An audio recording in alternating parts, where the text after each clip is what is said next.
मर्यादा उनकी है। बोली भक्तवत्सल भगवान की। मेरे कृष्ण ने एक बहन द्रौपदी के लिए क्या नहीं दिया। कन्हैया कहने लगे द्रौपदी चलो ना, मेरी बात मानो, इसी समय चलो। और द्रौपदी को लेके, सबको लेके केशव गंगा नहाने चले गए। और जब कन्हैया गंगा नहाने चले गए, लेकिन जहां द्रौपदी के 5 पति सो रहे थे पांडव, उसी जगह पर अश्वत्थामा तलवार लेके गया। वाह, 5 पांडवों के पुत्रों की गर्दन को काट लिया। और गर्दन काट करके अश्वत्थामा से कहा आज मैं 5 पांडवों को मार के आया हूं। दुर्योधन ने उजाला किया, देखा, अरे दुष्ट, तूने तो सर्वनाश ही कर दिया, मेरे वंश को ही खत्म कर दिया। ये 5 पांडव नहीं, 5 पांडव द्रौपदी के 5 पुत्र हैं। दुर्योधन रो रहा है। द्रौपदी, 5 पांडव, भगवान के सब कृष्ण लौट के आए तो सिर्फ 5 बेटाओं की लाश पड़ी थी जो स्वयं पांडवों के समान बलवान थे। दहाड़ मार के द्रौपदी रोने लगी। अरे द्रौपदी ऐसी ऐसी रोवे, बह रही अखियन से जल की धार।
गुजरती है।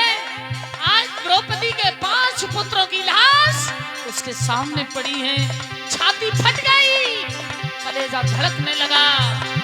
आज जाई आवे बेटन की यादें,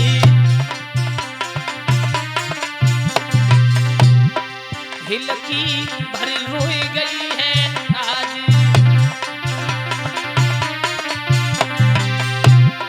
धीर नाई बंध रही दिल में, कर कर बेटा अपने की यादें।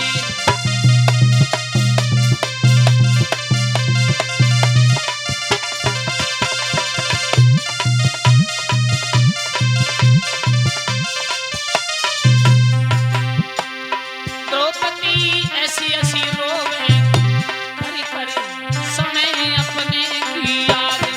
द्रौपदी ऐसी ऐसी रोवे, कर कर समय अपने की यादें।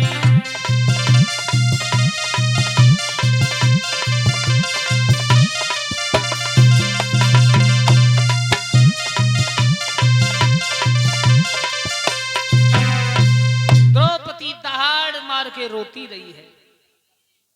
और जिस समय द्रौपदी दहाड़ मार के रोई, अर्जुन ने कहा द्रौपदी हमारे 5 पुत्रों को जिसने मारा हम उसे छोड़ेंगे नहीं।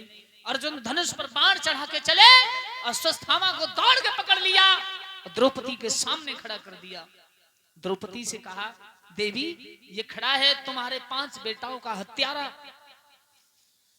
सर अश्वत्थामा का झुका हुआ है, लेकिन झुकना ही मरने के समान होता है। द्रौपदी ने कहा।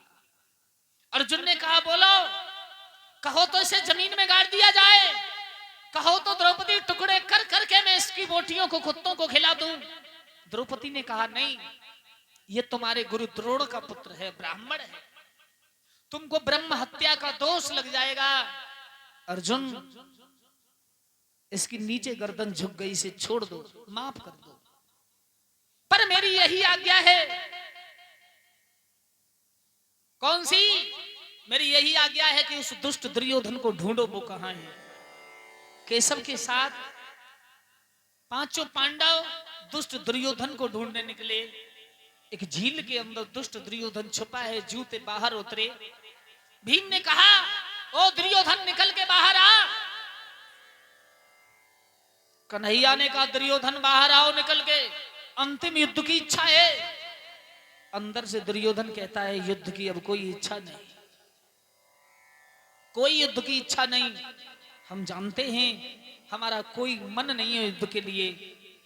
बड़े भैया धर्मराज युधिष्ठिर को राजा बना दो। केशव कृष्ण ने कहा, अभी युद्ध का अंतिम फैसला नहीं हुआ है। क्यों? दुर्योधन, आपसे 5 भाई मिलकर नहीं लड़ेंगे, आपसे अगर लड़ेंगे तो आप 5 में से किसी एक को चुन लो। दुर्योधन निकल के आया विशाल हाथी की तरह, कहने लगा, मेरा भीम के साथ युद्ध होगा।